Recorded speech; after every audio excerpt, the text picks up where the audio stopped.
Welcome back to This Week. Time now to get the views of our media and political experts, Metro Councilman at Large Jerry Maynard, and her daily on 1510 WLAC syndicated talk show host Steve Gill. Welcome, gentlemen. Thank you. Let's talk a little bit about Geert Wilders' visit here in Middle Tennessee. The great thing about this country, we have freedom of speech. We have the First Amendment where people can say what's on their mind. They don't have that in Holland, where he comes from. He is being prosecuted for hate crime. Is it because they don't have the First Amendment? Is it because he is also expressing what some would say Islamophobia, as it were? Well, I think when you look at what he's said that he's being prosecuted about, it's clear that's because there's not a First Amendment right to even say things that in this country wouldn't even lead to prosecution or even round condemnation by many. In fact, you've got Angela Merkel, who's the chancellor in Germany, who is being prosecuted in criminal court for simply saying she's glad Osama bin Laden is dead. We take for granted the First Amendment in this country, that you can say what you believe, and even if it's offensive to some, it's not a criminal act. That is not the case in Europe. You have the First Amendment right to free speech, but it's not unlimited. You cannot cry fire in a movie theater. You cannot incite violence. You cannot do certain things that violate the Constitution and violate the laws of the United States. Some speech that is hate speech that leads to the victimization or injury of somebody else, that is not protected. That is not protected under the laws of our state. It is not protected under the Constitution. So yes, we have the right to speech, but we don't have the right to unlimited speech. And I believe that he is either crossing the line or at that line just based on what we just covered on your show today.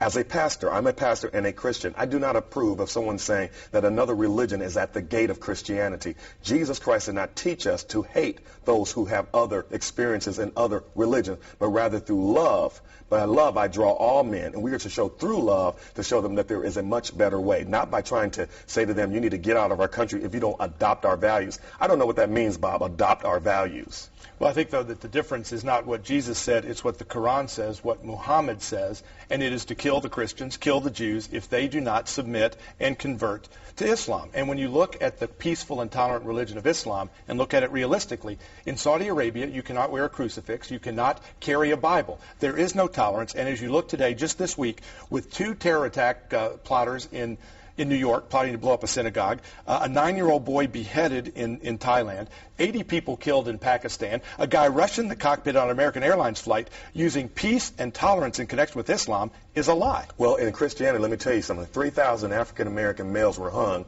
in the South. 3,000 between the 1910s and the 1960s. We had 3,000 men who were hung, and they were Christians. In fact, the KKK uses the cross. But we do not indict Christianity. What we say, there are criminals within each religious organization, within each experience. What we have to do is make sure that they abide by our Constitution, abide by our laws of the state, abide by our local laws. But you do not indict the entire religion. Islam is the second largest religion on this planet. And we cannot indict an entire religion because there are some people who are criminals and thugs who happen to say they are Muslim. But the reason it is growing is because of the threat of violence and death if you do not convert. We're seeing it all over the world, and we're starting to see it in this country as well. The difference in those 3,000 killed by the Ku Klux Klan, where they were acting outside the boundaries of Jesus, outside the boundaries of Christianity.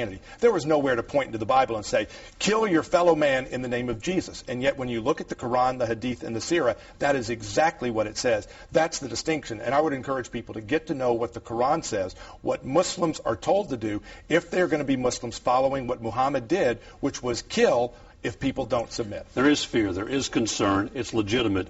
But yet there are laws in this country, and anything that you talk about when they would begin killing someone would be against the law now, currently. How do you stop what you're trying to stop and yet still be welcoming to folks, welcoming to these religions? Well, I think, first of all, you do what the Tennessee legislature, at least in the House, has been unable to do so far, which is to say material support for terrorism should be illegal. We should all be able to agree with that. And yet the Muslim community in Tennessee is opposed to making material support for terrorism illegal. And that's whether you're an IRA bomber in the basement of a Catholic church, a Muslim in a mosque, or somebody at the Baptist church plotting to blow up a black church. That should be illegal. We should not even be debating it. And yet the fact that the Muslim community in Tennessee is opposed to making material support of terrorism illegal tells you how big a gap there is. Let me respond to what Steve said earlier. If we look at the Torah, if we look at the Bible, if we look at the Quran, and look at it from a historical context, there was a time where a woman could be stoned for having adultery. There was a time that we had an eye for an eye as the law. The law was that we could could literally cut your arm off if you engage in robbery.